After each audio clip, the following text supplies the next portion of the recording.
So if there were no constraints whatsoever on the form of this, then again, I have order n squared numbers to write down or store in a computer to represent this, right?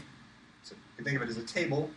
There's, x along the horizontal and y along the vertical, and for each value of x and y, I'm going to have an entry in that table, right? On the other hand, if statistical independence was obeyed by x and y, all I have to do is write down order n numbers, actually just n numbers, or n minus 1 numbers of normalization, for p of x, and the same thing for p of y. And that's the full data that I have to store in order to fully calculate the joint probability of x and y for any possible value of x and y, right? Because I just multiply the two unconditional probabilities. So here, the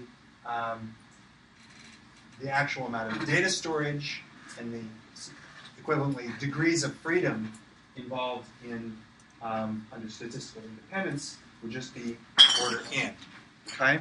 So one way of thinking about statistical independence is its dimensional reduction, right?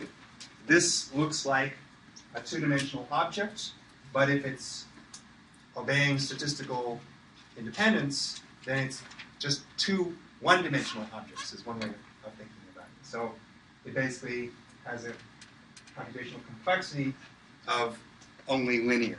Okay? So we've taken a two-dimensional object, squashed it down to a one-dimensional object. Okay? All right. An important piece of language for how to talk about stuff in bioinformatics and in statistical inference in general is to make a very strong distinction, a strong line separating hidden versus observable variables. And I'll just define an observable. By definition, it's something that you know with zero uncertainty. You want to know what the probability that we observed, x equals 2 is in that last observation? It's 100%, because we did observe 2 in the last observation. Okay? So just define observable as meaning something measured with zero uncertainty. Intuitively, that means it's just a value coming off of a detector, like a sequencing machine or some kind of operationally defined measurement process. And hidden variables are everything else, right? Everything for which there is some uncertainty. We don't have some measurement that just by definition tells us this was the value of the variable. Everything else we consider to be hidden. And, we can make up a zillion different kinds of examples of these pairs. You've got some object and it's got mass, and you're trying to determine the mass, so you measure it on a scale. The scale tells you a number. That observation is just a value that comes straight off of the scale. There's zero uncertainty about what the scale said, but does that now give you complete certainty about what the actual mass of that object is?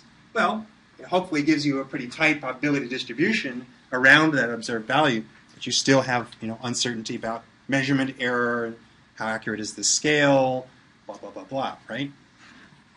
Questions about these definitions? Okay, well, we'll get to some real questions about how to use these very, very soon. Another way of saying this is simply observables are what you know, and hidden variables are what you want to know. In science, it's always the case. We're trying to figure something out, so it's a hidden variable. And statistical inference, process that we're going to spend a fair amount of time on in this class, sort of the mathematics of computing probabilities for hidden variables based upon observable variables. So that likelihood of H given O.